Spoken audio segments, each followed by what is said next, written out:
welcome everyone to our special edition for Valentine's Day of Love on the Planets. And today we're absolutely delighted to welcome Jessica Lanyadoo and Rachel Lang to Relationships and Astrology. So please do go to their websites to find out more about their amazing work. I'm going to absolutely just launch into this right here because we have limited time. So, you know, we often talk about Valentine's Day and we talk about all the commercialism that's attached to Valentine's Day. But behind all the commercialism, there is really a little hint of romance. And more so, maybe a reminder that love matters to us. So what we're kind of exploring today really is this a fantasy? So I'm going to ask you both, Jessica and Rachel, what do you think is important for us all to consider about love on this special day? Well, you know, I have problems with Valentine's Day. I'm a Capricorn, I'm not romantic, but my real problem with Valentine's Day is it creates this focus of looking for love outside of ourselves, of looking for validation outside of ourselves, for looking for proof of being loved. And so when Valentine's Day comes around in general, and certainly this year with the astrology of it this year, I feel that it's a really important time to be looking at self-love and looking at your standards of love.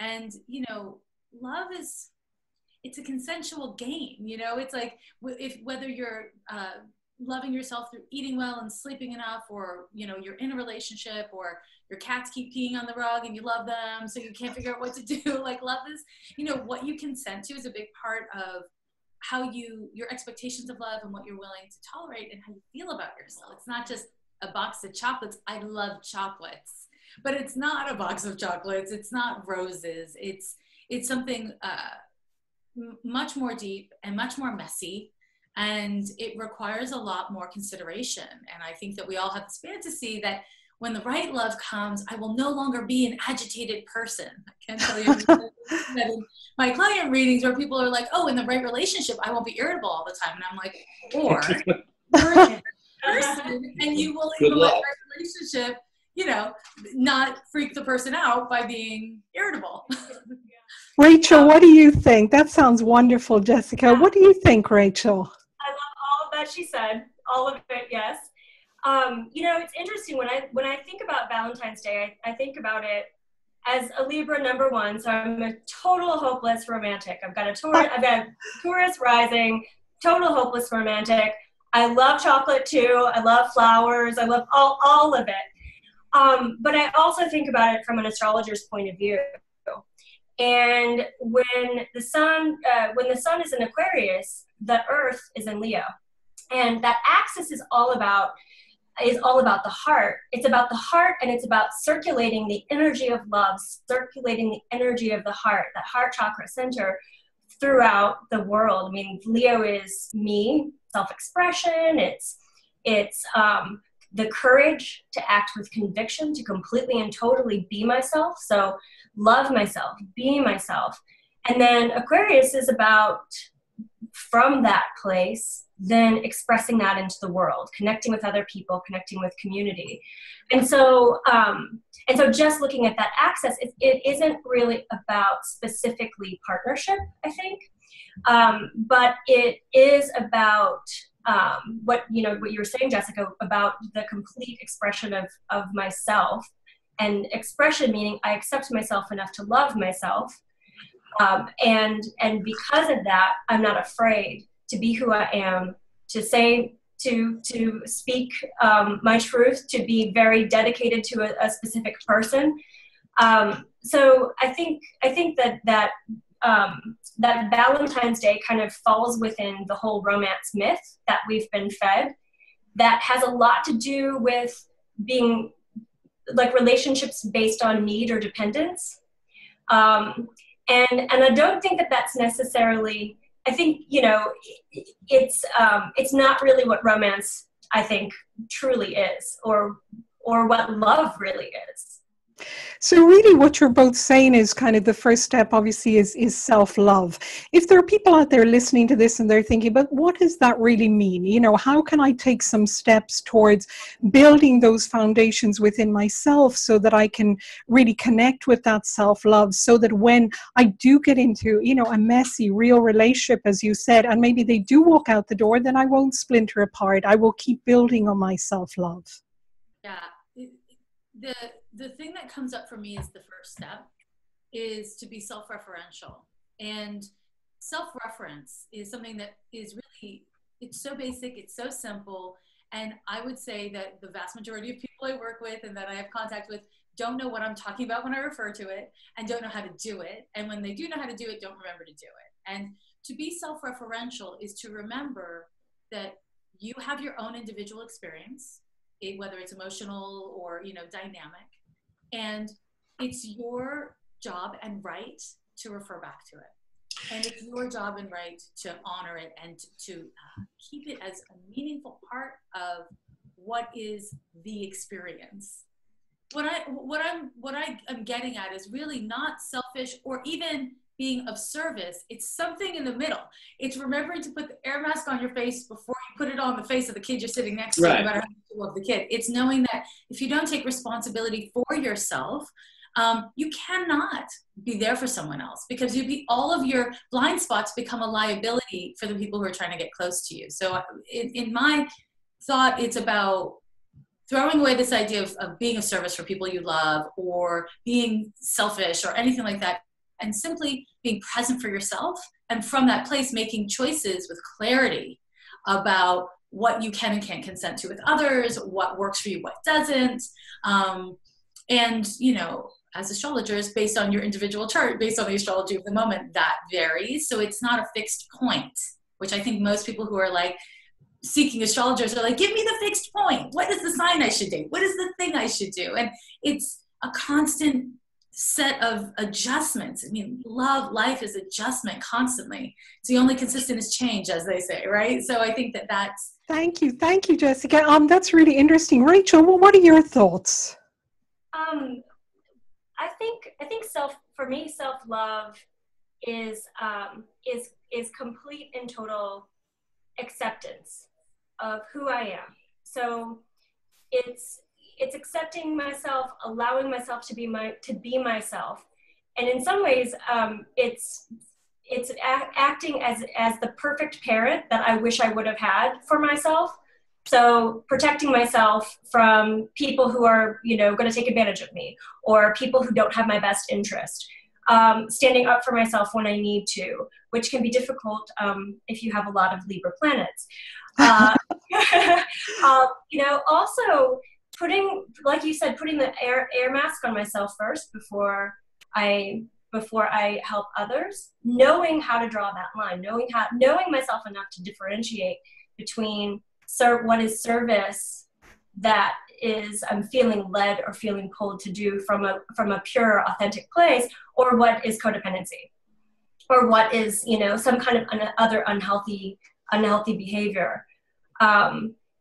But yeah, I think it's really like it's not necessarily just taking bubble baths and going and getting massages and doing self-care type of things.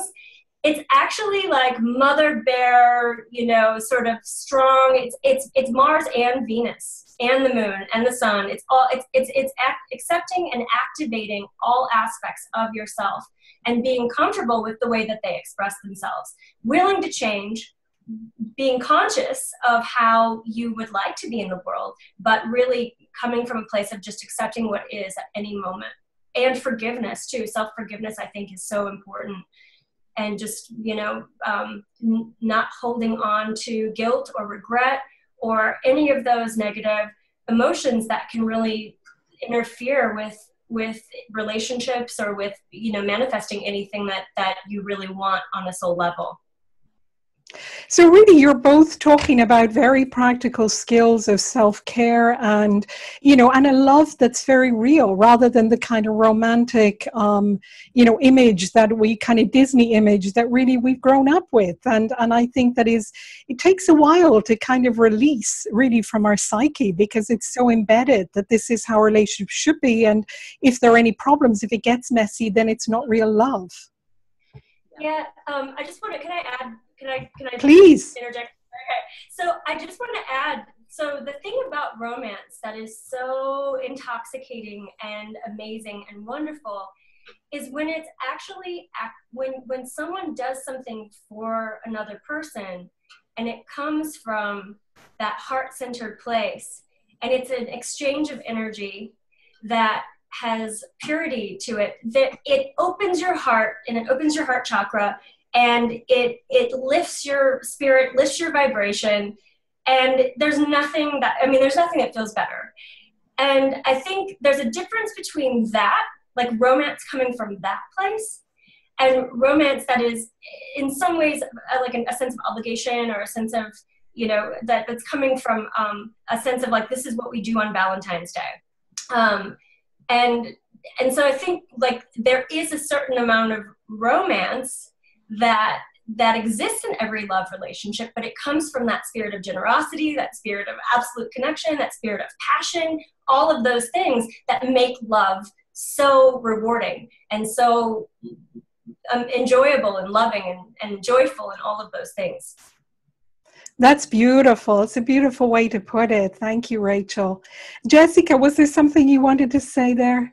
With everything, and I work with enough people to know how important romance is to people.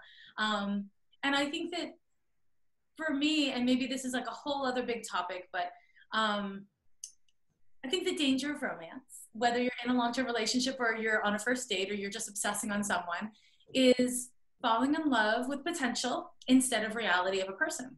And I think that, a lot of what we're being spoon-fed with Valentine's Day is this idea of potential and not the idea of the messiness and the labor of love. And I think love is hard and I think love is beautiful and all the things. I'm in love and I'm so happy I'm in love and I'm in love with my partner and I'm in love with my cats and I'm in love with my work. And I don't know one for the other what I would do, honestly. Like, does my partner rank higher than my work? Yes and no, because ultimately they're all me and I have to be whole. Otherwise I'm going to be a crappy partner. So I don't know. I think that the only, and this isn't really responding to what you were saying, but it is just like kind of my final word is to make sure when you're dealing with love around Valentine's Day and the eclipse and all the things, that the things or the people that you love are real things and people and not projections and not potential, because when you are fixated on potential, you're not fixated on your felt experience in the present moment, and then you're not really there. And you're not really listening to what the person or situation is telling you of themselves, which might feel like romantic love, but I would call it BS.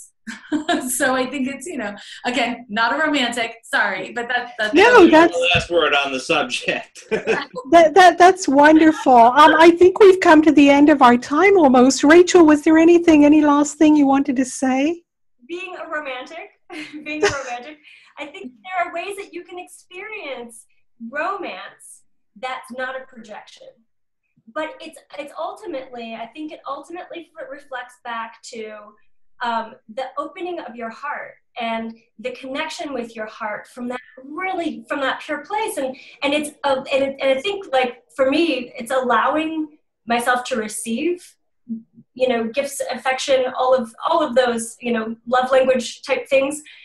That process of receptivity is really about connecting with myself and connecting with another. So I think that there's value in all of those Valentine's Day type things. And when you do have those kinds of connections, it is real. I think it is real. I think it's real love. It's a real expression. I know when I'm giving Valentine's Day gifts or any other gifts, it's from that genuine place, from a really authentic place. And so I think you can have a balance of both. Thank you so much. I think on that note, we're going to have to leave you both. And thank you so much for chatting with us. And we hope to talk to you both again. Take care. Bye-bye. Bye.